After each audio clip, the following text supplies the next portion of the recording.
My name, in case you don't know who I am, is Stuart Waiton. I'm an academic based in Dundee. I also helped set up the Scottish Union for Education just over a year ago. This is a union for parents, grandparents, teachers, academics, and communities concerned about standards in education and with, as you can see, with indoctrination, or the problem of education shifting towards indoctrination as we see it. If you don't know, we have a Substack, which is a newsletter, and you can subscribe to that, Scottish Union for Education Substack. You can subscribe to that for free, or preferably for the mere price of £25 a year, you can subscribe proper, and that basically funds all our work. So if you haven't done that, I'd encourage you to do it. And we can mention other things we're doing. If you see Kate Deeming, I don't know if you can see her on your screen, she's our parent support worker, and we're setting up groups across the country. And she, with Marie, I don't know if Marie's here yet, but with Marie are basically helping to create a national organization for us. So if you want to get in touch, you can get in touch with us at info@sue.scot if you want to find out about that. Okay, we've got Frank Furedi. Frank, I've been reading Frank's books and everything he writes for 3 decades, which makes me feel relatively old. It might make him feel slightly older. I don't know. I have a bookshelf at work with his just with his books on, and it's not a small shelf. I reckon there's probably getting on for 30, which I estimate is about a book a year, which is not bad. Most recent themes include things like democracy, identity, authority, as well as the classics, as I would call them, his Culture of Fear and his book called Therapy Culture, both of which my students at university enjoy annually. In fact, I think there might be a couple here in the audience today. Some of these issues will feed into the discussion, no doubt, but obviously a key thing that Frank's also written about is education, and this is one of his education books. You can see that, called Wasted: Why Education Isn't Educating. And there's one of our Rex Last, who's one of our audience here, is ploughing his way through that, and he's already emailed me a question, so I'm going to end with that one. Okay, so basically the way this will work is I'm going to try and keep myself relatively brief for about 30 minutes. We've got Frank for about 90 minutes, hopefully. In total, I think he probably needs a bit of time towards the end of the night to write another book, so hopefully we'll see something on the shelves quite soon. I'll ask Frank about his past, a little bit about the sort of philosophical, cultural issues he raises in Wasted, then a few more direct questions about education, and then the big question is what we can do to change everything, which Frank is hopefully going to come up with all the answers. And then it'll be open to you guys, and I'll bring in a few people at a time, spotlight you. You can ask ask your questions or make any points you want. If you haven't used Zoom before, if you wiggle your mouse, you'll see the reactions. If you click on reactions, there's a little raise hand, and a little yellow hand pops up, and then I know that you want to ask a question or make a point, and I'll come to you. Okay, I think that's everything. Thanks for coming, Frank. I'll kick off with a question I ask everyone, just kind of an intrusive question, which is, what were you like as a child? And what was your school experience? I've had some funny ones of this, and most people that answer this question say school was garbage and they didn't learn anything, and they seem to be very intelligent people. So I always wonder how true that actually is. But anyway, what was your school life, and what were you like as a kid? Well, I went to school, first 3 years in Hungary in East Europe, and I really enjoyed the experience. Um, I had some very, good teachers, not brilliant, but good teachers. In those days, we had very big classrooms. So I think we had about 40 kids in the classroom. And when I got to Canada for year 4, I learned that myself and all the Hungarians were about almost 2 years ahead of the Canadian kids, because we learned much more in a old style in school setting. In Canada, I was not a remarkable student. I was bored a lot of the time. The only thing that kind of saved me was history and literature. I was pretty ordinary in every other subject, except maybe Latin. And when I decided at a very young age that I was going to become a historian, which was a bit of an interesting sort of decision, given the fact that both my parents never finished high school and never went to university. So I didn't have any kind of intellectual capital to draw on, other than the common sense of my parents. But my childhood was exciting. I'm always delighted that I had this incredible experience of living my life in 3 very different places. First in East Europe, then in North America, eventually ending up in Europe when I came to London to my PhD. And being in these 3 different places gave me, I think, a very, what I think is a unique perspective, because I was always an outsider. And being an outsider has its advantages. You see things that people who are in the middle of things don't pick up on. I'm still an outsider. I always will be an outsider, but I can live with that.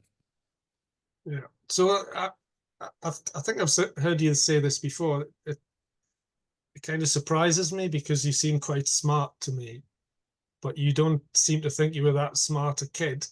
And I kind of tend to think by the age of 16 in particular, you've got a reasonable idea, but I'm never entirely sure about that. I wonder what your thoughts about it are. Well, I had this experience, when I finished high school, I was determined to go to not just a university, but the best university in Canada. So I only applied there. And I was particularly determined because my head of my form told me that I would never go to university, that I wasn't really cut out to be a university student. And I knew that the only way I could get into university, this was McGill University, was if I passed my mathematics and my geometry. And they were my 2 worst subjects, particularly algebra and trigonometry. So what I did was I got a day job for a couple of weeks. I skipped from school, and then I got a part-time job in the evenings. And with the money that I made, I hired a math tutor who was a student at the university. And for about a couple of months, she saw me a couple of times a week, and I literally memorized everything. I mean, I didn't understand a word or anything to do with maths, but I managed to get a reasonably good mark in everything. And to the surprise of my teachers and everybody else, I got probably the highest mark in the whole province of Quebec in history. I wasn't very good at anything else, but history was my lifesaver all the time. Fine. Okay, so we'll take it you're reasonably intelligent, and let's go with that. Slow developer, I should say. I've always been a slow developer. Okay. Right. Okay. On education, or at least an aspect of your book, right? So you open your book with a famous Hannah Arendt quote, which says, "Education is the point at which we decide whether we love the world enough to assume responsibility for it." I mean, the sentence goes on, but I do love that sentence, and it seems, I know this might sound slightly strange, but it seems like such an incredibly adult statement. And then it goes on or you go on, you say, today adults have become estranged from the task of taking responsibility for the younger generation. So I was wondering if you could elaborate on what you were talking about. Well, adult responsibility means that you as an adult regard the fact that you have a responsibility not only for your own child, but to that generation of children altogether. So it basically, it means little things like when you see a child in distress on the street, you don't walk by, but you basically go, do something to reassure, to help that child.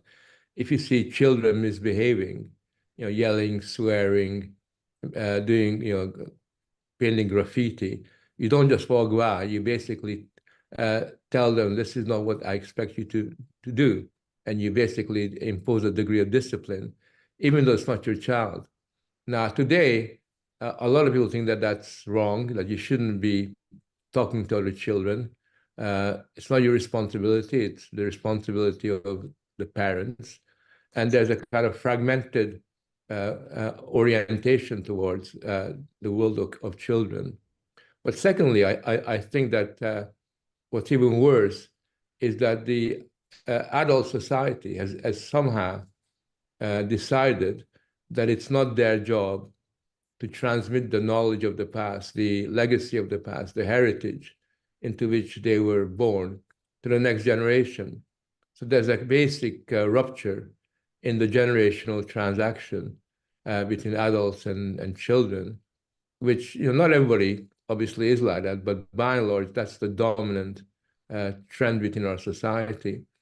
And even many teachers are wary of doing that. Many teachers think that the bad old days, the ideas of the past are not ones they want to teach children. They want something new, something novel, something that is more enlightened as a way of socializing young people into the world. Yeah, so you, as far as I understand, you've either written or you're writing a book about the past, and you make this point. You say the authority of adults is inextricably linked to the status enjoyed by the experience of the past. Now, the counter argument, I suppose, to this would be there are all sorts of problems with the past, and certainly from my kind of left-wing background, I would be conscious of war, economic catastrophe, all sorts of problems.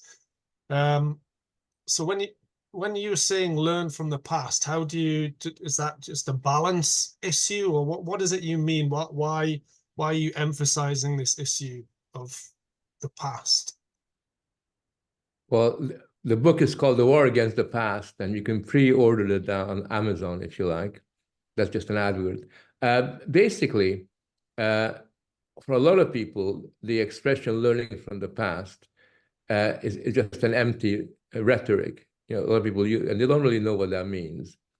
What learning from the past basically means is that it is through the assimilation of the experience of the past, which doesn't mean to say that you kind of declare everything in the past as good, because that would be absurd. But the experience of the past is the cumulative experience of humanity, that all the lessons that they've learned over the centuries. And that's embodied in books and embodied in cultural practices and in institutions. And these are, when we say learn from the past, it doesn't mean to say you basically accept it uncritically. It doesn't mean that you just follow it, but you know that over the centuries, this is how people went about their business. This is not what they've learned. This is how they corrected some of their mistakes. And the past, therefore, gives you a very important foundation on which you can engage with life, and particularly with the future. My argument is that it's not possible for our society to be future-oriented. It's not possible for present-day British society to engage with the future because hasn't got the foundation in the past. If you don't have that, if you haven't got the capacity to understand where you've come from, it's impossible to know where you're going to go. And as a result of that, we end up, and this is the main theme of my new book, you end up in, almost trapped in the present in a way that is very uncomfortable and potentially very static and uncreative. And education itself has adopted this very presentist epistemology, which you can see in the current pedagogy that's being peddled by teachers' training colleges. Yeah. So the two themes I think that we, if you can call them themes, that we focus on. One is the issue of standards. So that's the right framework to think about it. I mean, I have a similar experience to you in terms of East European students, not just East European actually, but a bit probably European students, possibly because of the nature of students who come over to my university, but they actually seem to have an education in terms of, if you mention the Enlightenment or the Renaissance, they actually have an awareness of what that is, whereas my students don't know what that is. In fact, it's more than that. You can ask my students if they know what communism is, and most of them don't know what communism is. So I kind of tend to start my students on the presumption that they don't know anything. But then I find my university is almost self-consciously diluting our degree itself. So even that becomes a problem. But anyway, so the two themes, we focus on the issue of standards in education, and we also look at this idea of indoctrination, which I think are both interconnected. So I just thought, as a kind of general question about schools, is what would you see as the key or some of the key problems with school education at the minute in the UK or wider than that? Well, I think there are quite a few, but if I focus on the two that you mentioned, for me, the question of standards expresses something very, very important, which exists even outside of schools, which is the question of what do we expect from young people, right? What do we expect from kids in general in terms of what they should achieve? Because once you have an answer to that question, that you expect a lot, or you don't expect very much, or that it really doesn't matter, then that determines the way you regard your job as a socializer, as a teacher, in a very, very kind of clear way. And it seems to me that the problem that we have is that if you don't have high expectations, which is what we should have from the younger generation, then we also have certain tactics that we adopt. So, for example, we also adopt the tactic that it's pointless, or not just pointless, but wrong to put young people under pressure. It's wrong to really intellectually stretch them. It's wrong to make them feel uncomfortable. In other words, all the things that you need in order to cultivate young people's sense of intellectual independence, all those instruments you don't have. And therefore, regardless of what the content of the syllabus is, right? It doesn't matter what the content of the syllabus is, you already created a condition, a dynamic, where essentially low expectations breeds a culture of low standards. So that's really the logically prior problem. Then in addition, obviously, you have the accommodation of the teaching profession to the regime of low expectations. And that's why you have a situation where young people are given worksheets when they teach them how to read instead of books. That's when you get to the situation where we teach young people what they call literary skills rather than teach them the love of reading, which is two different things altogether. A monkey can learn literary skills, but the love of reading requires a much greater effort in terms of the reading experience. So you kind of adopt a pedagogy, which is a pedagogy that is entirely rooted in making sure that kids are comfortable, and kids are not put under pressure, And in that way, I think what has happened is that schooling has become quite disappointing. I mean, I'm very disappointed in the way that the education and the teaching profession has given into that. And there are obviously a minority of teachers who try to subvert this, thankfully.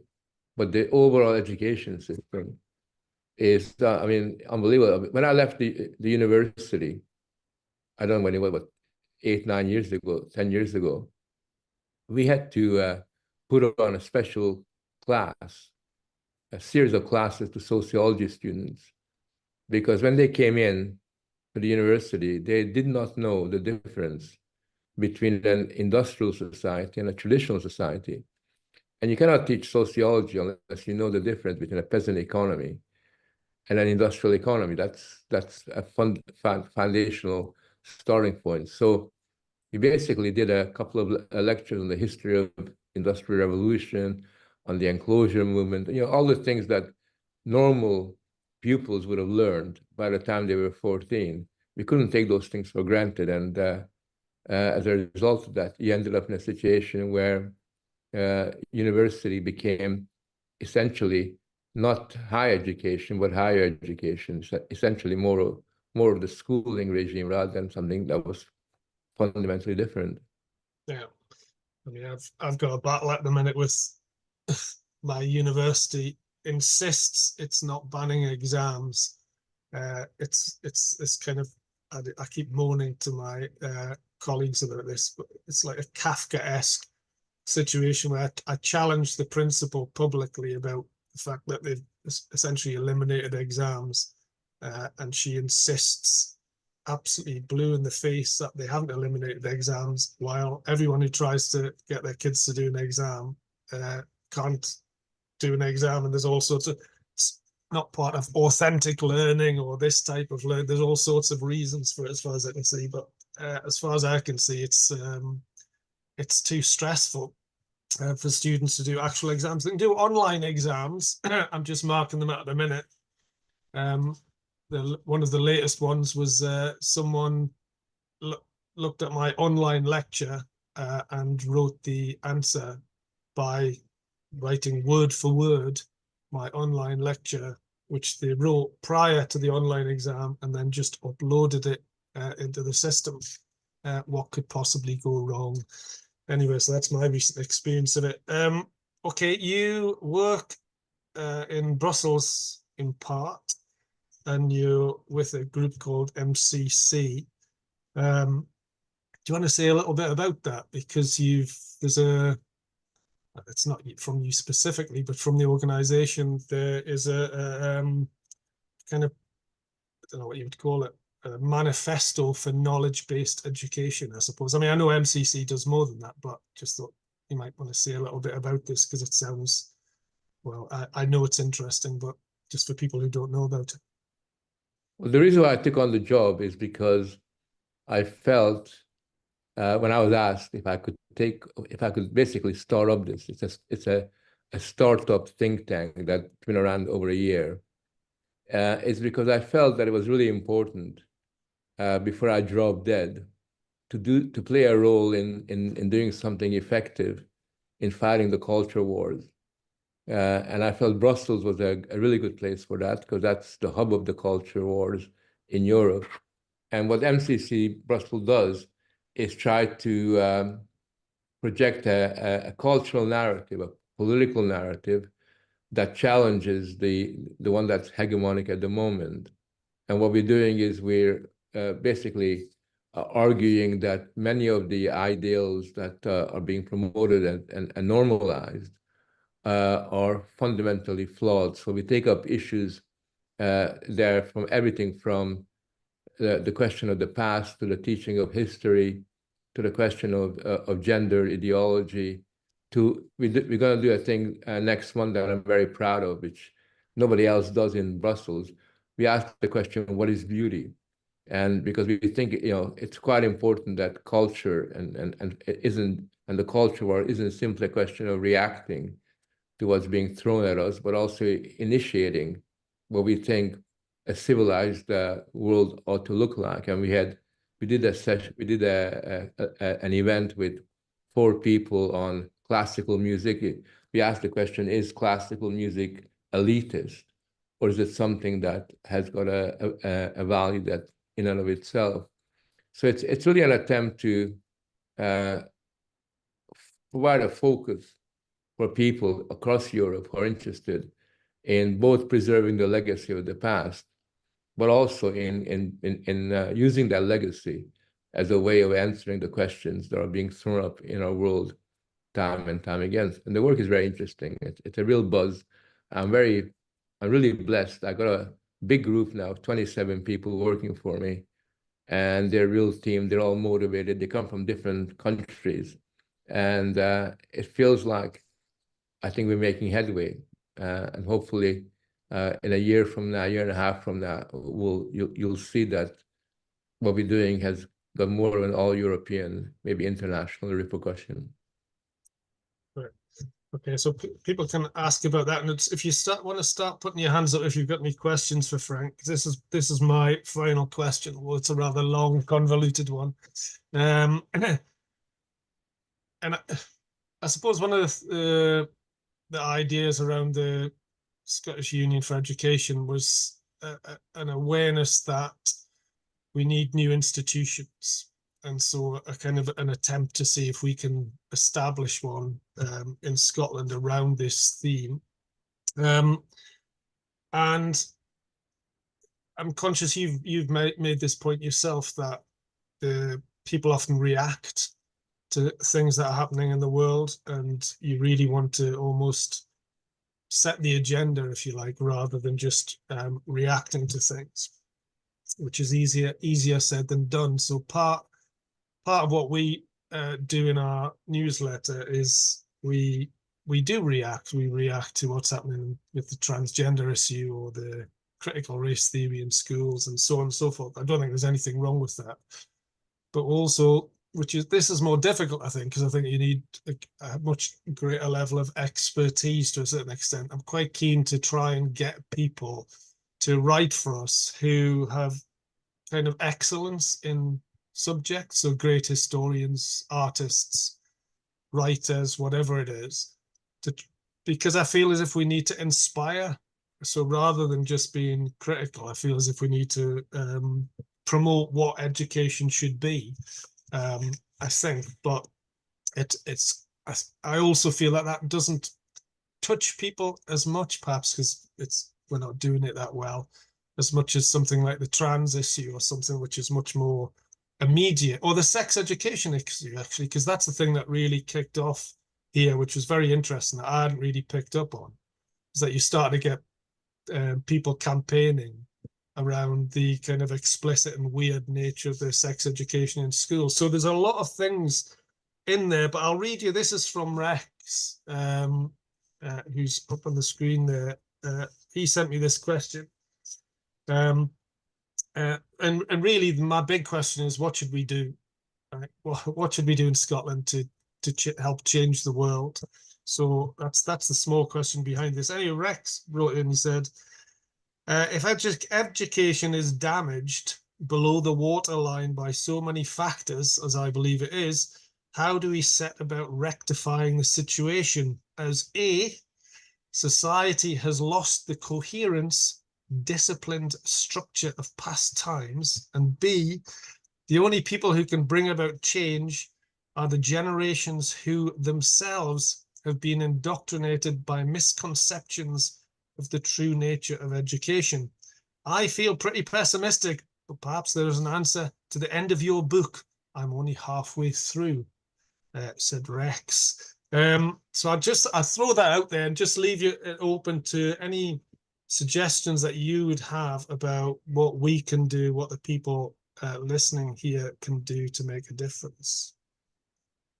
I think that the question you ask does not have an obvious answer, because the answer is always very contextual, in the sense, obviously, in general, we have to get our act together, and we have to, as individuals, be as persuasive and as inspirational as he possibly can. So that's, an individual responsibility.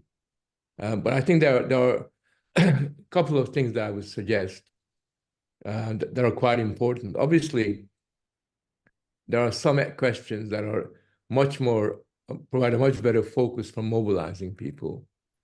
And you mentioned some of them, like the gender issue or the sex education issue, or it might even be in some parts of the UK, the Black Lives Matter issue, the race issue, and the white, sorry, I'm losing my voice, the white privilege issue. I mean, those things can be really quite important. But the way that I look at it is that there are two things that I think Scotland needs. One is to question the curriculum, and not just in relation to sex education, but to question the curriculum in relation to other subjects. And the subject that I think is particularly important in Scotland is history, because the way that Scottish history is taught, I bet you, is kind of a rewriting of Scotland in line with current sensibilities. And you have to ask the question, what does it mean to be Scottish? What is the answer that schools provide for that? Because if you ask that question, then it's something that maybe a lot of people in Scotland, on all sides of the political divide, whether they're for independence or not, would be really concerned with. Because the kind of history they teach in Scotland, from what I've seen, is really a very woke rewriting of the past from the standpoint of the present. So that'd be, I think, a very good area, because it's not in the news, it's not as sexy as gender, but it does, in a sense, touch upon the very heart, of the curriculum within Scotland. So that would be one area. The other area, and I'm fairly sure you're doing this already, is to develop a very clear strategy that engages with the aspirations of parents, because parents are the natural allies, and they have been the natural allies all over the world when it's come to the struggle over education. And with the parents, I think that there are two areas that one needs to work on. One is to kind of assist them in terms of their reaction to the things that they are shocked about, they kind of worried about, the sexualization of their kids being the most important one. But the second one is got to do with the fact is, what do you want your child to become? What do you hope for your child? What kind of education you want your kid to have? And in that sense, get parents to take the question of expectations and of standards more seriously, because it's something that directly affects them. And a lot of parents, that I know, and I'm sure it's the same thing with parents that exist in your communities, have got really high expectations for their kid. They want their child to learn a lot. They want the child to go to a good school. They want the child to be good readers and to really flourish intellectually. And I think that to that extent, this issue of standards can be a very good way of appealing to people in a way that is more durable in the long run than just reacting to this kind of momentary, clash that we have over the transgender issue. I hope it's momentary. It might not be, given the kind of government that you have. But yeah, that's how I would see the way forward. Great, very useful. Right, so I've got one hand up from Gareth, so I'll bring him in a second, but I'll also encourage others to stick their hand up and allow Frank to rest his voice for a few minutes, and we'll get a couple. I'll bring you in, as you'll see. Okay, and then we can, so you can unmute yourself, Gareth, and make your point or question. You can hear me okay? Yep. Yeah. Thanks, Frank. That was really, really interesting, and I've liked your book for well, ever since it came out. So great to be able to ask you a sort of more contemporary question now, which is, I noticed certainly in British schools quite a lot of opposition now between parents and schools, not just around those kind of issues of gender and that kind of thing, but a general sort of attitude that the school knows what's best for the child. I've always thought that, you know, there's a sort of bit of a social contract between parents and schools.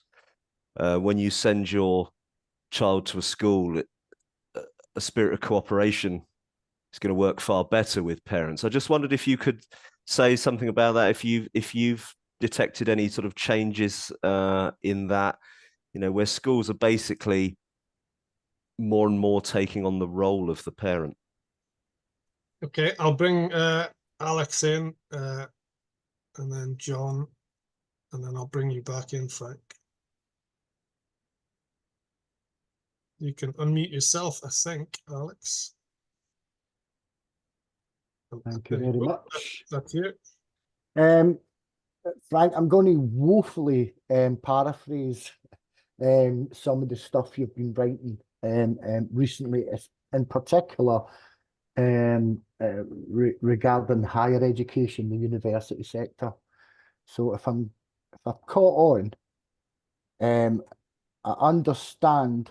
I think the point you're making, that the relationship between the expansion of the university, it's often called massification, isn't it?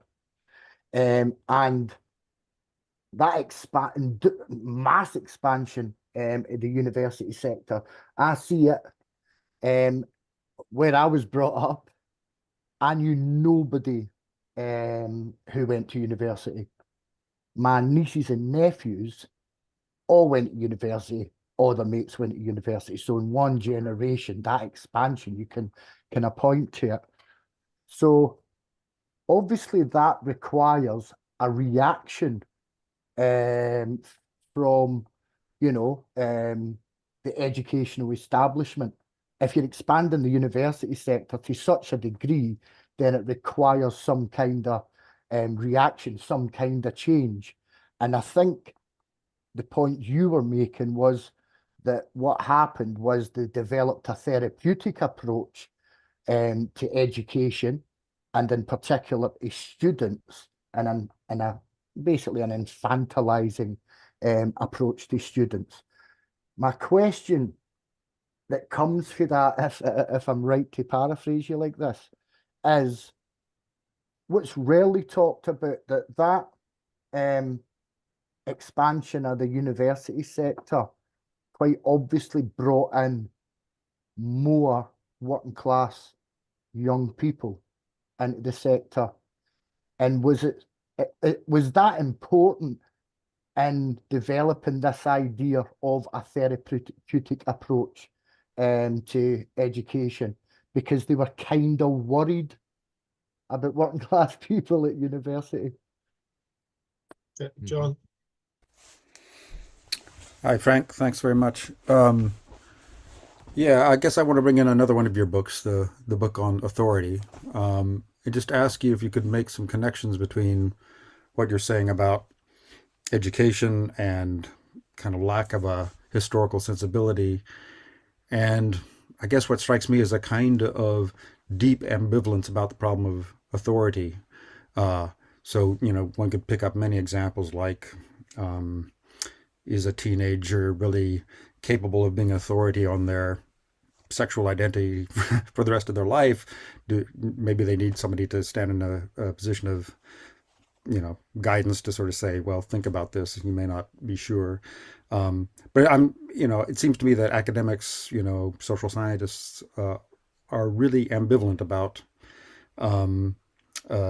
putting forth a positive notion of authority in society, and I wonder what that has to do with these other issues of education and historical sensibility. Your thoughts? Yeah, Frank. Right. On the parents and teachers dynamic, there's always been a massive change. And historically, I was a big supporter of the idea that the teachers teach the disciplines, the academic subjects, and the parents are responsible for teaching values. Now, that has completely broken down because schools now believe that they know what values kids need better than the parents do. But in addition to that, what has happened is that for a variety of reasons I've written about, I can't go into this, a kind of relational conflict has developed between parents and teachers, which is very insidious because what it has led to is a situation where parents have become the advocates of their child. So they very often, for example, openly criticize teachers in front of the children and undermine the teachers in that kind of a way. And I wrote about that in a book called, I think, Parenthood Parenting already. And I wrote a series of articles on that.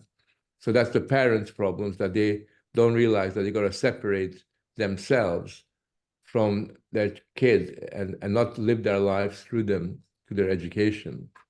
And at the same time, a lot of teachers just dump on parents all the time and basically think that parents are a drag. And what's the point of talking to them? They're a bunch of idiots. And therefore you got this tension, this conflict that has evolved, which is unresolved at the moment. And it seems to get deeper and deeper all the time. And that completely undermines the possibility of going back to the point where you have a classical isolation of the school from the parent.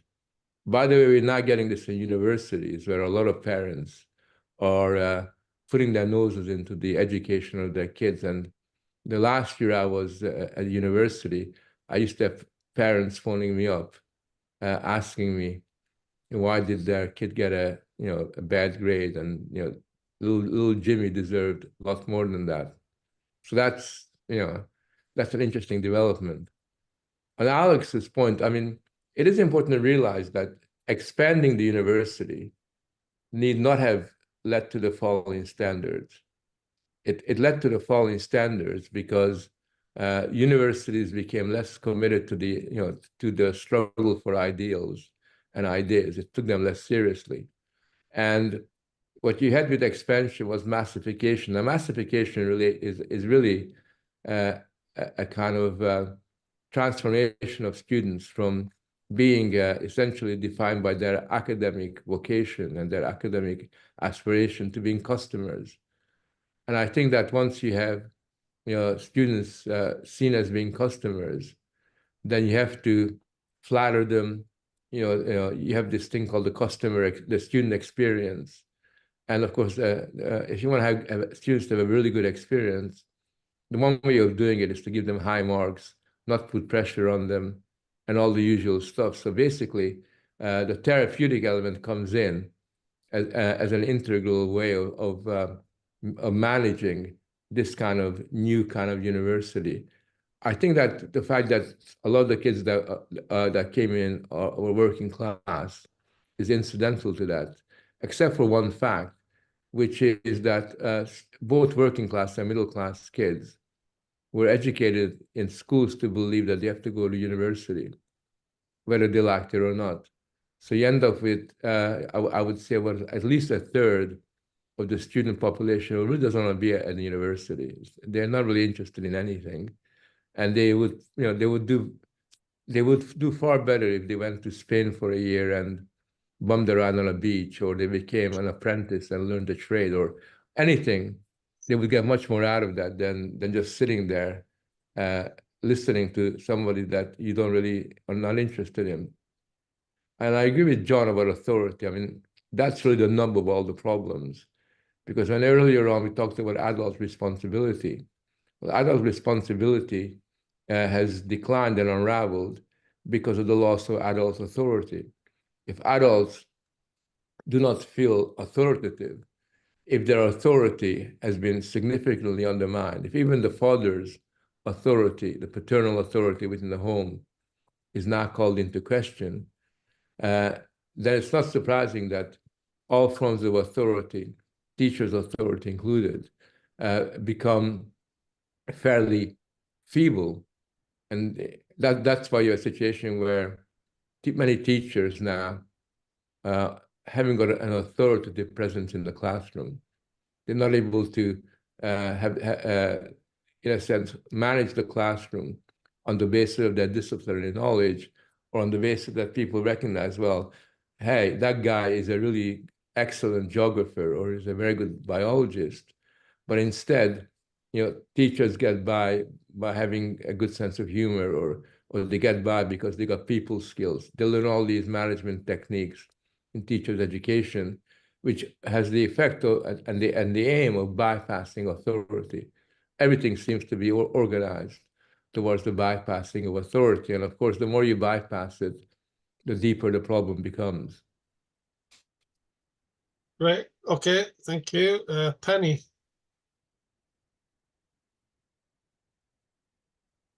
Should be able to do it now.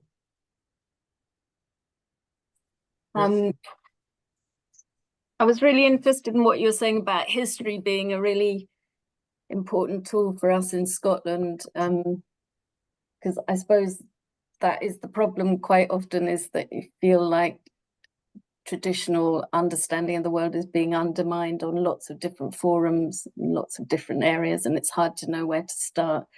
I wondered whether you could just say a little bit more about why you thought history was such a critical question.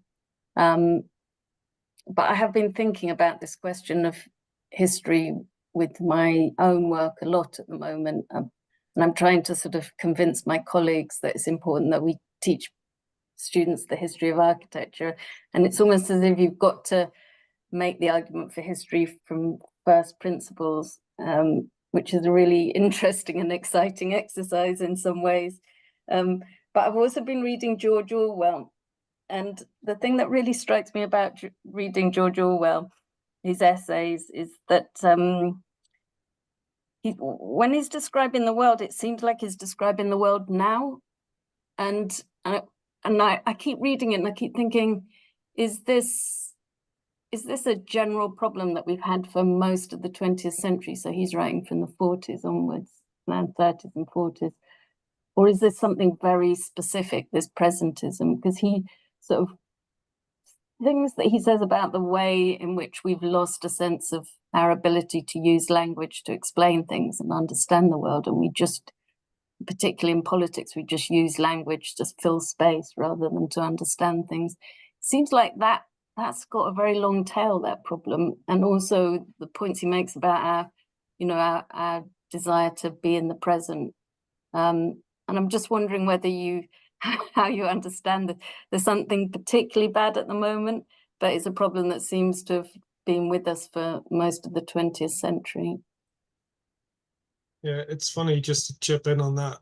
We did for our book club, which is never normally allowed, but we had a new member.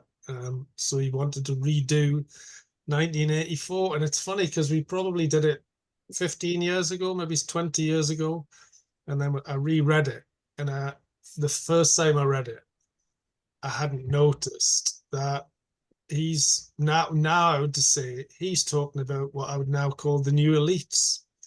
And I hadn't noticed that the first time I read it, because I was thinking about capitalism and whatever, the bourgeoisie, etc. But actually Orwell is talking about the expert class a lot of the time, especially I think it's in the afterword. Anyway.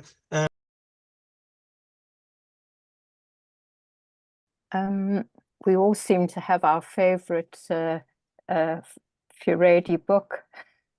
I just wanted to refer back to, the one on therapeutic society, because I think the question you suggest that we actually ask of parents is what do you expect from your child and what do you expect from their education?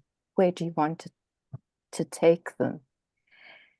And quite often, if you have that sort of discussion, parents will often just say, I just want my child to be happy. I just want them to, have a nice life and not have to worry about things and not to get caught up in things. And it's a sort of question really of, have things changed so much? I remember back when we first discussed the introduction of,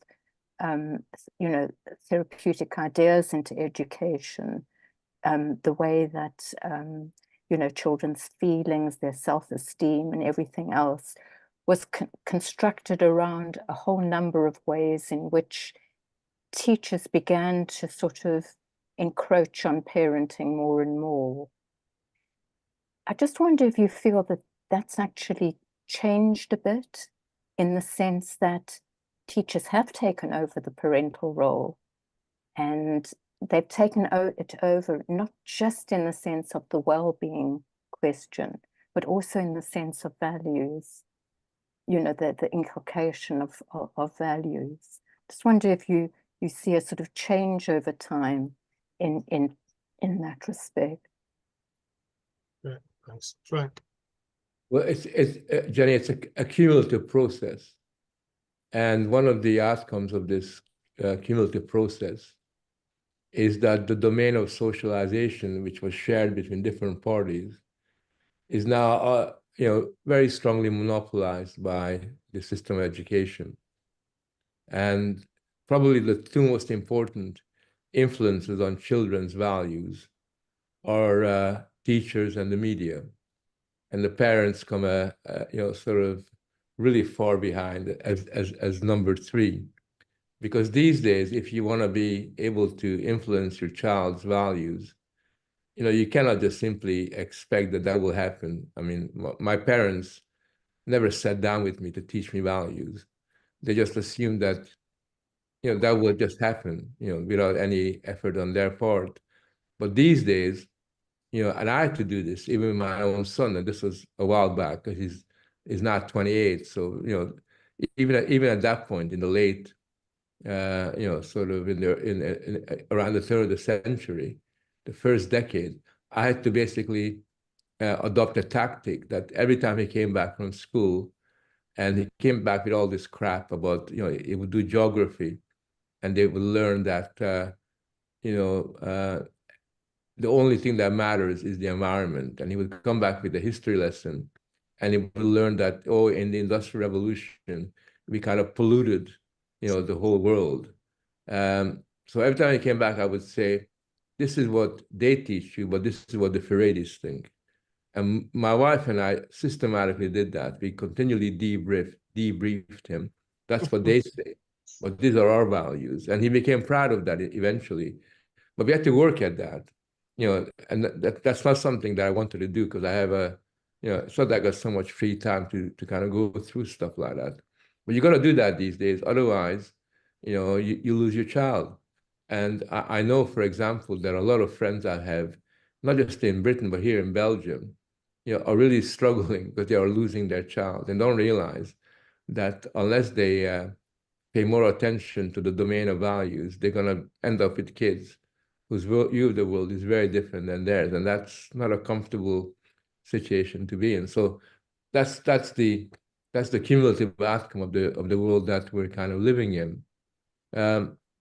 On Rachel's point about who's in charge, or who should be in charge, I don't think it's the job of government to be in charge of schools.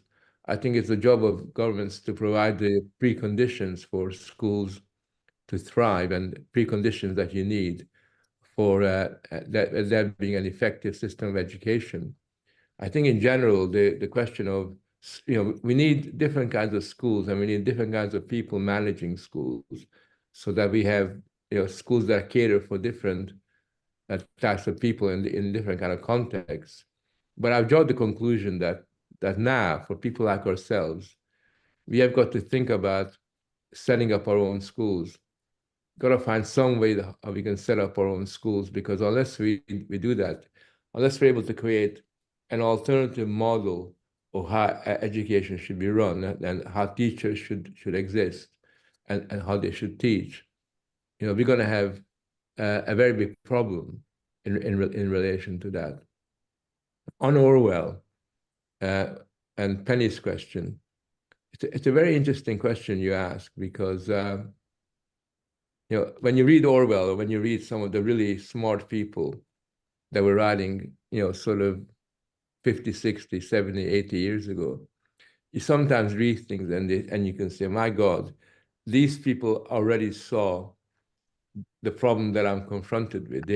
Or in my case, I sometimes get really irritated when I find that I come across somebody who has stolen my ideas 70 years ago or 80 years ago. Because you realize that, I didn't originate it. And how do you account for that? I think the way you account for that is that if you understand historical trends, there are kind of key moments at which people begin to get worried about certain things in the way that Orwell did. For example, he was worried about the use of language, and he was worried about the problem of patriotism in society. And he's kind of highlights those kind of problems. But in Orwell's days, when he isolates the problem, there were at least counter trends. Some of those counter trends were more powerful than the problems that he was worried about. And therefore, you had this kind of competition, this tension existing throughout much of the 20th century. And it's really only in the 70s, particularly in the late 70s, that many of those counter trends to the things that we don't like at the moment have more or less become weaker and weaker and weaker and weaker, to the point at which those trends that he was worried about acquire this hegemonic form.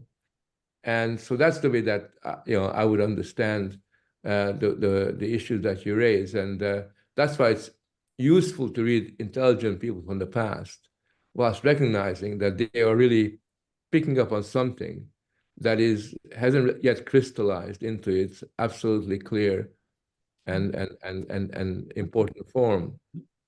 On Penny's, I think Penny was asking the question about history. I would say that the thing about history is that maybe it's my own personal experience, but I think a lot of people I know, history of any subject acts as a bridge between the present and the past. And if you teach history properly, then you make sure that people have a respect. It could be a critical respect, it could be a questioning respect for what has preceded them, but they really have got to understand what has preceded them. And I would say that, when you ask the question, what does it mean to be Scottish, or what are the positive moments in the history of Scotland, right? And when you ask that question, there are certain things which if you kind of focus on, call into question the dominant trends of our time. So, for example, if I was teaching history in Scotland, I would focus a lot on the Scottish Enlightenment, which they are very critical of at the moment.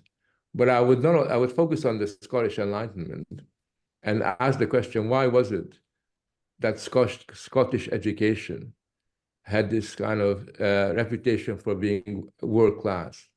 And it was. Scottish education had this globally recognized world-class status, and dwell on that. And through that, look at the historical experience of Scotland throughout all those ages to kind of bring out this thing. Now, the other thing I would do, and that would piss off a lot of people, is basically make the point, well, Scotland, for all of its problems, for all of its, kind of one-sided forms of development, Scotland actually played a key role in the world.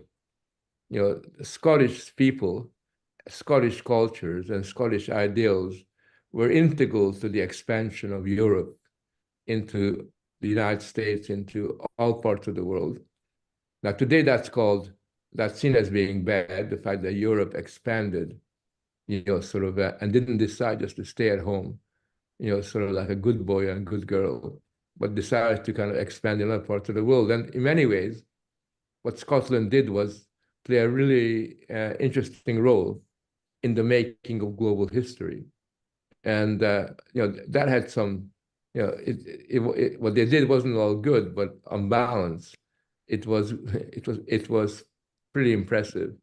So I would take, I would basically, sort of do that. Now, to really get, to make an impact for you guys, right?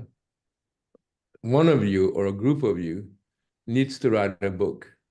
And a model for that book is, I don't know if you've seen this book that's published in England called, it was published in the 30s, but it's been reissued, called Our Island's History. Or, sort of, I don't know if you've seen that.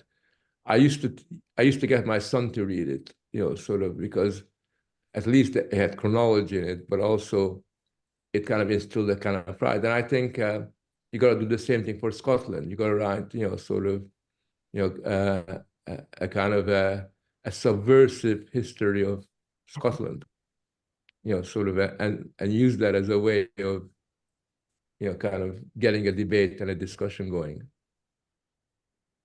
That is so weird, because I read that book to my son when he was 5, and I thought I was totally weird doing it. But I just felt that I should read this very strange book called Our Island History, which of course he wouldn't have had a clue why I was doing this, and I'm sure he doesn't remember anything about it. But this was 20 years ago almost. I felt absolute need to do this at the time, and it was plowed through it for months. And I'm absolutely sure it did nothing for him, but nevertheless, anyway. Right, okay, we've got Regina, but it's not Regina, it's Alan. On you go. Well, it's a really a lot of interesting things said, especially from the two chaps that are, I'm assuming, not Scottish. And this thing about the Enlightenment, really, it was the 19th century that Scotland was in its greatest peak, greatest phase, with all these inventors and explorers and soldiers and engineers.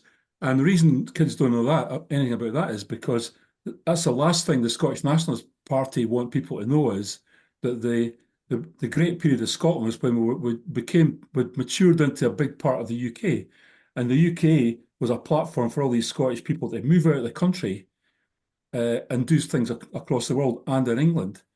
And the second thing about that is the reason that's not known is because the SNP don't want it known. They want people to know about Margaret Thatcher and how they claim she screwed the country up. And the second thing I'd like to say is, in terms of writing a book, there's tons of books about it. Michael Fry wrote a great book about it. I was reading about it. I forget what it's called now. But what really needs to happen is, if you look at the gender situation, or if you look at the post office scandal, it was talked about. There was bubbles of people talking about it. It was in the Private Eye and some of the magazines, etc. And you could hear it on Radio 4. But the vast majority of people don't read or listen to any of these. They see the tea time news. And when these items got in the tea time news, the post office scandal and the gender was much really because of the big campaign that For Women Scotland and all these allied groups did. That's what got that into the Scottish Parliament and attracted the British government to put a stop to it. Because there was a reaction because it got on the telly. And this kind of thing we're talking about is not on the TV. The issues with Scottish education are not on the television. The violence, I mean, when I was at school in Scotland, and I'm an example of what everybody's talking about, social mobility was really how I go, and it wasn't even talked about. It was just assumed that if you worked hard at school and you did well, you could go to university in the 60s and 70s and you could do well. You couldn't do it in the 50s, just about to start.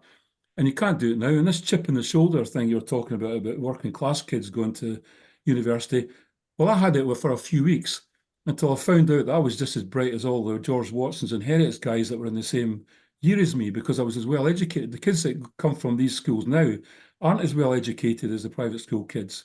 So no wonder they feel inferior. But the big thing for me is, until this gets out into the living rooms of everybody in Scotland, and suddenly people realise that what they've been thinking, and there's loads of people worried about this gender issue in schools and teaching of sex education in schools and the decline of it. But they're afraid to say in the school, as Stuart well knows and talks about. But if they find out everybody else is talking about the same thing, then there might be a pushback. Just in the same way as we're now seeing a pushback in this whole gender issue, big time. So I think it's a lot to do with Stuart's campaign is very like the For Women Scotland one, but there hasn't been a big issue yet that's hit the TV channels. But when it does, all these people that you've got on your mailing list and go to your meetings are suddenly going to have a voice, and they're going to get listened to elsewhere, and they're going to be on the TV. And I think until that happens, we're just fooling around in the dark. One last thing about George Orwell, and is it any to do with today? You just got to look at the emergence of Oceania and Eurasia with Xi and Putin, or you just got to walk into your local co-op. And one of the things that was in 1984 was this thing about effectively computer-generated music. You listen to the pop music in the co-op that you don't hear it, and then all of a sudden you hear it, and that's just like it's piped in there to make people feel good, and that's exactly what George Orwell was on about. But really, we've got to find a way of getting this in the news. And I write a lot of letters to the paper. You very rarely get a letter in the paper about sex education in schools at the moment. Yeah, fair point. So if anyone needs anything, make sure you go shopping with Alan. And when the good music plays, you'll have a chance. Alka. Oh, have I not? Sorry, I apologize. I haven't done the ask to unmute. There you go. Alka, you gotta unmute yourself. Can you hear me now? Yeah, that's it. Great.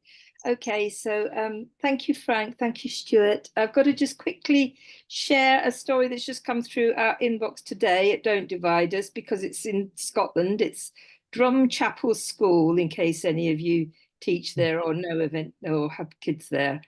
So as you know, Don't Divide Us has been looking at, our last report was on these EDI, third-party people organisations in schools. So we have Diverse Educators, one of the largest ones. And we have this very fluffy, lovely looking maths teacher called Angel something or another, who has been very concerned about the silence she's noted in her schools about the Hamas-Israel war.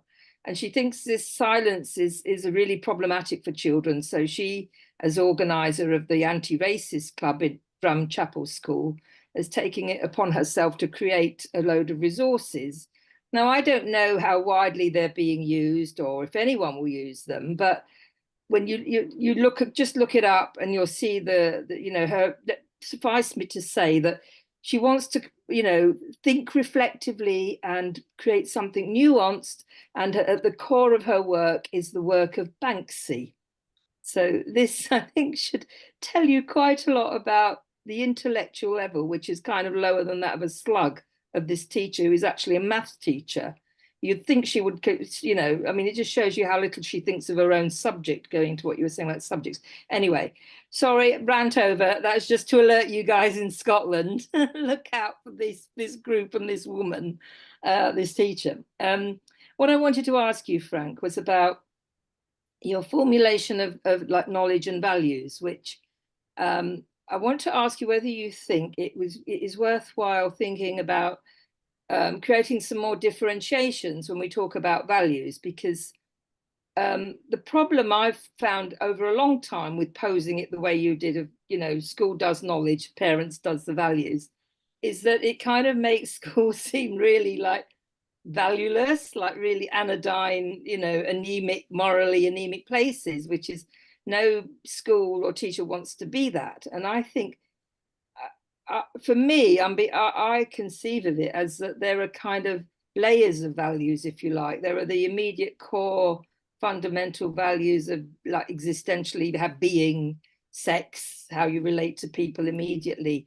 But then there are the wider values associated with working and living and being and relating in a bigger, wider public arena, which is the kind of thing that schools have generally just done ipso facto without thinking too much about it, really. And the discipline has come from the needs of having to teach a curriculum and organise, a couple of hundred kids under one roof. But as you say, all those assumptions are gone. But it does seem to me that it might be, you know, it certainly came to fore with the Michaela School controversy, really, the question of being able to, you know, temporarily put on hold your individual interests for something a bigger interest held in common, a community of a school, which is like a proxy for the wider social community that you enter into. Do you think that's a valid distinction to be making and kind of fleshing out and elaborating? And also, just quickly on the thing about parents and teaching values, I think for me, it's almost like, because I don't really believe you can actually teach values in a you know, a propositional way so much, because then you're just kind of like telling people what to think. But I think the values are taught in your conduct. I suppose I'm a bit like Aristotle in that. I think it's kind of your conduct that does it. So when you, Frank, were talking to your young son, probably when you and your wife were talking to him, probably the main traction of that was the fact that you cared so much to take time out of your busy life to talk about education with him. So that showed your son that education was something very important. Maybe that's just, anyway, my thought on that. Right, Stuart. Checking. Yeah, go for it. Great. Got past the voice check. Authority is at the key, Frank, and you raise it again and again through your writing, and in Wasted, that's absolutely central to how a whole series of bureaucratic and technocratic remedies are sought to overcome what is essentially the problem of authority with adults.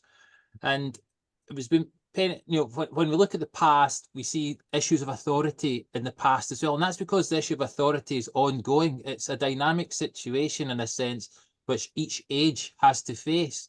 It's about adults holding a line when the line is a bit fluid, because in a sense, the nature of that authority, the past that you're drawn upon, is kind of being updated as you go along. Yeah. Bista, if I pronounce him correctly, has one of his education texts is The Beautiful Risk, which is the beautiful risk of going through the education process with kids.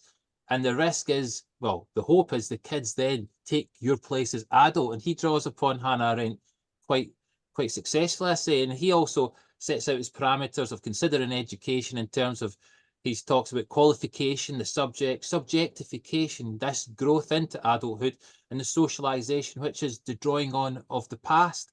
And it's this authority as an sort of active process, always having to draw upon the current that you're in. Scotland, though, is a bit of an odd place. It's been well noted that Scotland has a leadership class in education. As a small country, and that leadership class has always been very defensive of its position. And that was written about by Walter Humes many years ago. But the nature of that leadership class means that it changes, but still stays very anti-democratic and authoritarian in how its vision of education is enforced upon Scotland. It controls. So we have our institutions such as Education Scotland. We're going through many reforms, Frank. You might know we're about month 18 of our reform process, which hasn't even, I don't even think it's started yet, but we're on about month 18 of it. And Education Scotland published a recent little pilot paper where they mention that we have to be very careful about including subject specialists in the reform process, because they are too specialist. They're only interested in their subjects. They don't really understand the curriculum. So let's be wary about these subject specialists. So they want to control what takes place in it, but at the same time enforcing this, perhaps through our government, enforcing their own politics onto education. They're kind of cheating the idea of authority. They want to get to the answer. They want to deliver the answer to the kids without actually taking that risk. Beautiful education. And with Sue, I think, and for those of us that are on that journey, I think we're like the Just Eat of the education system. We're trying to disrupt things. So Frank, you mentioned about trying to think about setting up possibly your own schools. Well, I don't think I've got quite the time to do that, but I'll certainly follow the lead of others if they want to try that one. But certainly with class, we need to find a way to break the leadership class. We need to find a way to get classroom teachers organised as subject specialists, talking to each other about what is important for them, And we need to get parents on board as well to challenge the politics and indoctrination that comes down from above. That was my rant anyway.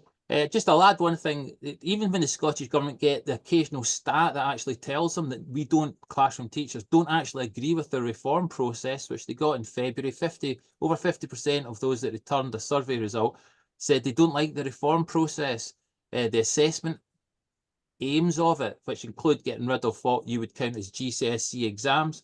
But they're just going to they continue on, and they ignore the comments from below. For just one question I'd ask Frank, Jenny Go-Ruth suggests that we should, as our Education Secretary, suggests we should have a Centre for Teaching Excellence. What would you pop in that, Frank? What would you put in a Centre for Teaching Excellence? So but next time I see her, I'll suggest that to her. Thanks for that. It's just to throw in a, as one of my golfing colleagues, for want of a better term, is in the audience. One of the things I find playing golf is that there's lots of people who retire early.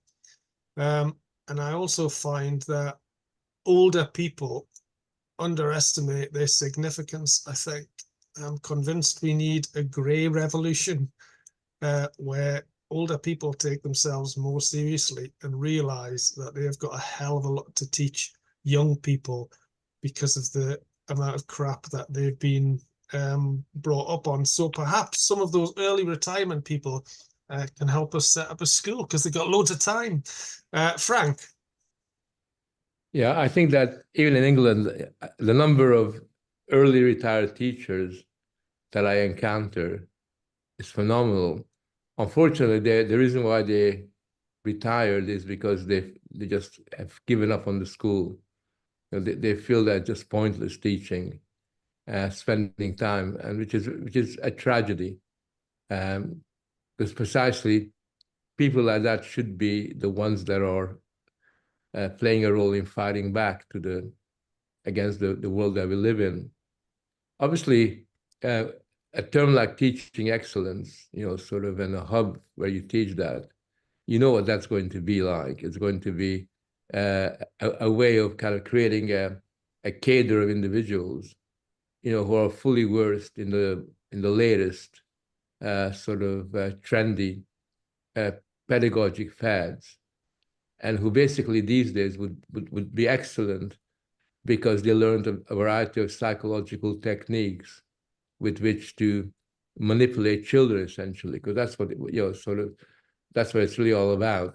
You know, they become classroom managers rather than classroom teachers, because what you're doing is you're managing the situation rather than educating and transforming that classroom in the way that it ought to happen. So, yeah, I mean, I mean, I agree with Stuart's sentiments that we have to adopt that kind of subverting the dominant educational elites as much as possible, and doing what we can to call their bluff, because they are confident, they're arrogant, they think that nobody will ever challenge them.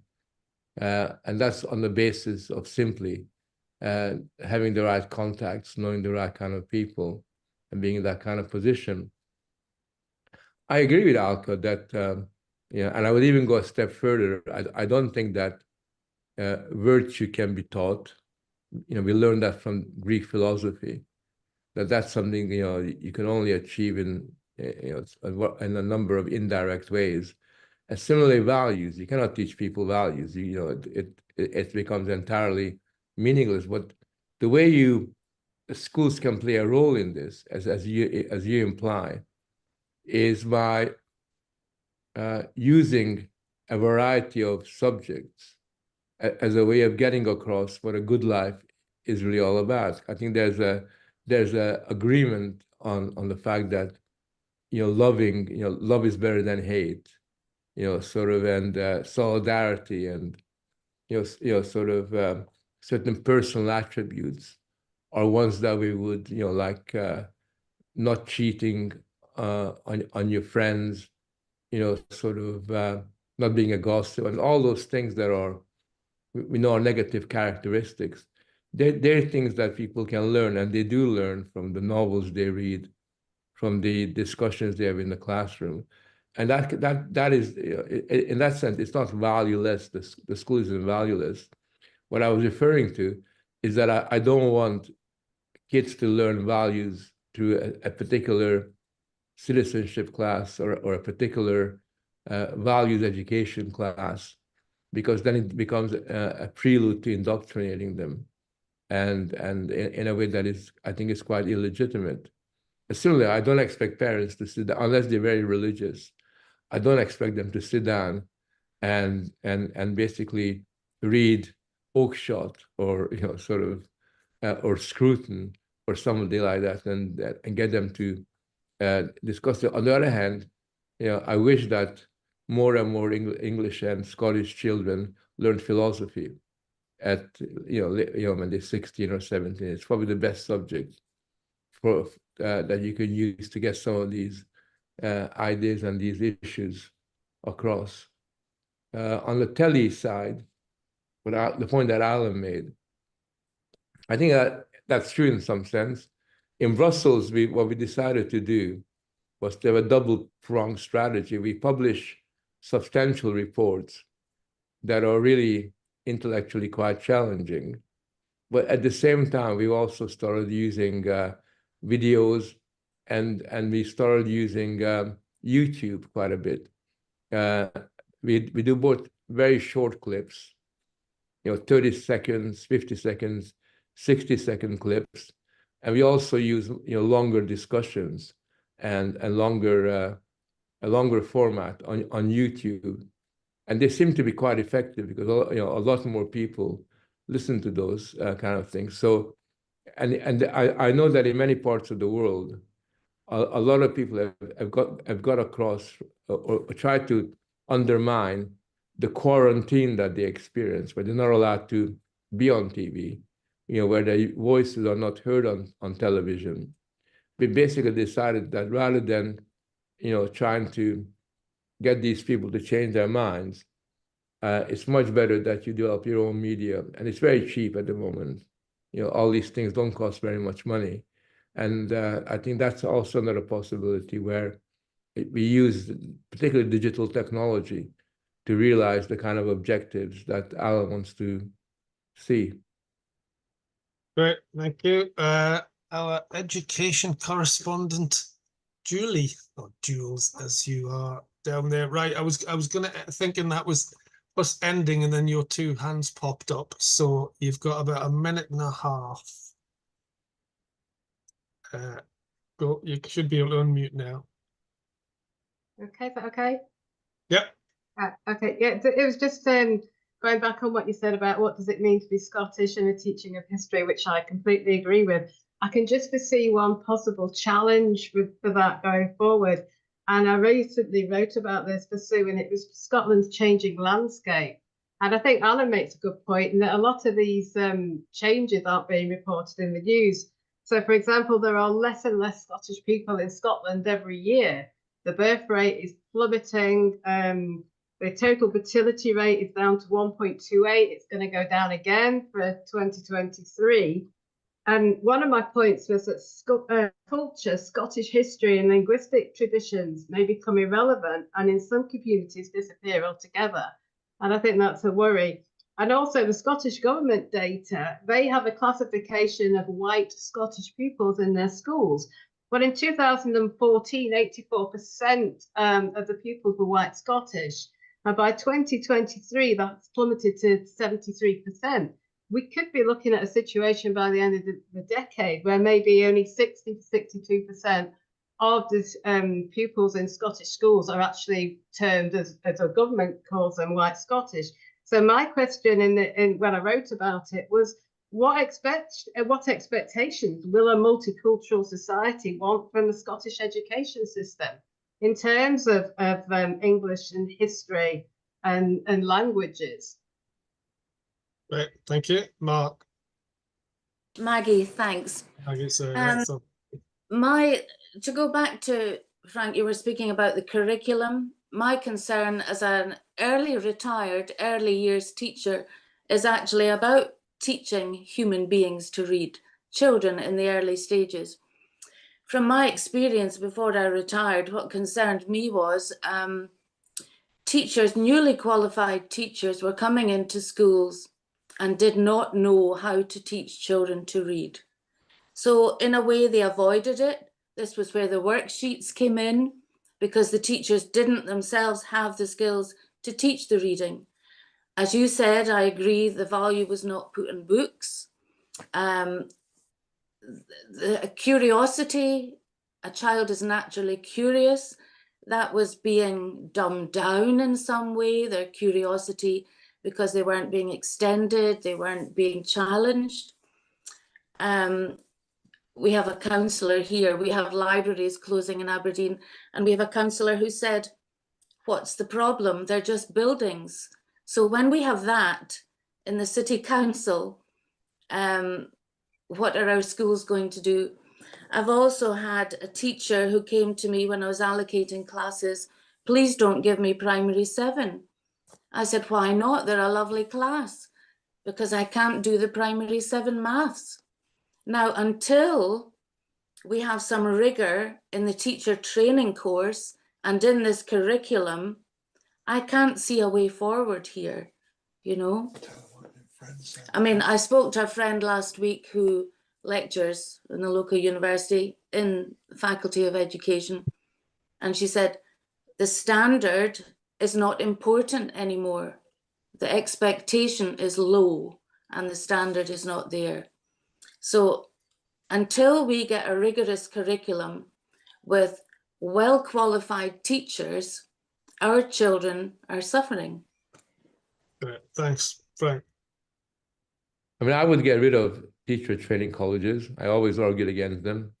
And I would rely entirely on teachers who've got good degrees in English, maths, and a variety of the subjects to be the teachers, because I think teachers' education miseducates teachers and distracts them from their own discipline instead of encouraging them to become much more sophisticated in the way they communicate their particular subject.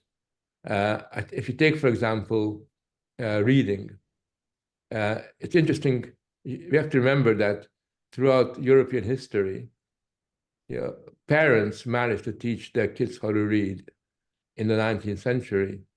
Already in Denmark, in Scandinavia, peasants were forced to teach their kids how to read because of the Lutheran Church insisted that that is their obligation. Now, if an ordinary peasant can teach their kid to read the Bible, and when you don't have, they didn't know about dyslexia, they never heard about all these funny diagnoses that are now all over the place, then it is a tragedy that a teacher comes into a school and doesn't know how to teach kids how to read. So the problem is not to do with the complexity of the problem. It's got to do with the fact that the teachers also have very low expectations of themselves. They're basically taught to flatter the kids and to babysit them, and that's really what they're doing in primary education. And as long as you do that, then that's okay. So for me, I think the solution is to revert back to the situation where teachers came into the classroom on the basis of their subject expertise, their subject knowledge, and then they learned. Obviously, in the beginning, you have difficulties. You need another teacher to mentor you, to kind of crack that kind of problem. But that's the far better way of getting the thing going, the situation moving in a dynamic kind of a way.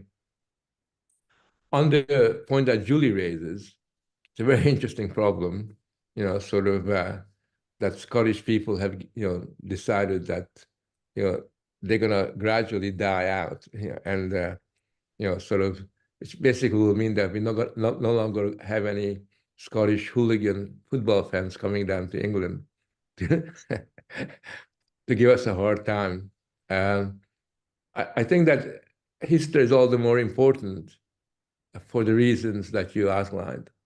Because if you have a society that's becoming increasingly heterogeneous and potentially as a result of that become increasingly polarized, then the only way that you can create any kind of community and solidarity is if you pose the question of what does it mean to be Scottish?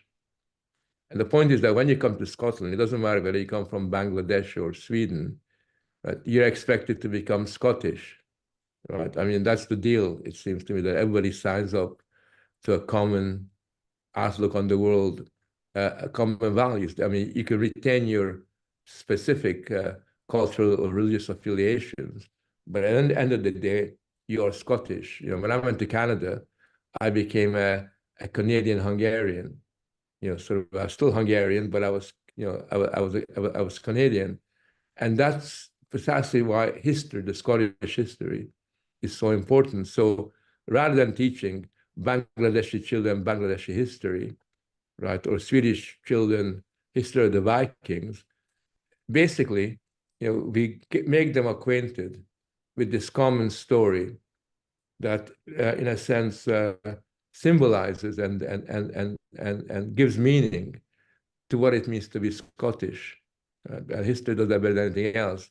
So I would argue that, contrary to the argument, people say, oh yeah, Scottish history or English history is no longer that relevant because it doesn't relate to the experience of people that come from the Caribbean or come from Ukraine or other parts of the world. That is wrong. Right? The whole point about education is not to be relevant. Right? You can be relevant on the street. Right? That's street knowledge. The point of education in schools is to take kids out of their world and to introduce them to the common stock of humanity's intellectual legacy. And similarly, in Scotland, the job is not to basically be relevant to every single ethnic group. The job is to make sure that all the groups that are living in Scotland are not Scottish, and Scottish included, understand that there's something special, something unique, something distinct about being Scottish. That is really crucial. If you don't do that, then you basically create the condition for a cultural civil war, which is what happens in many, many societies. Right. Okay. Thanks, Frank. So any of you who are not supporting us at the minute, you need to stop a cultural civil war. So you can help us for that by becoming a founding member, which is a bit costly. But if we get 50 founding members, we will be financially sustainable, I think. So thank you all for coming. Again, if you want to get involved, you can get in touch with us through info@sue.scot. And if anyone wants to set up a school, please let us know. If you can, there's a little on the reactions thing, you can do a little clappy hands like that if you want. That's to thank Frank. I do like these stupid little emojis, whatever they're called. I think you can get some that actually move, but I haven't got that far yet. Great. Thanks everyone for coming. Thanks to Frank. And we'll be in touch in the future. Thank you. Yeah, nice talking to you. Take care. Cheers. Bye. Bye.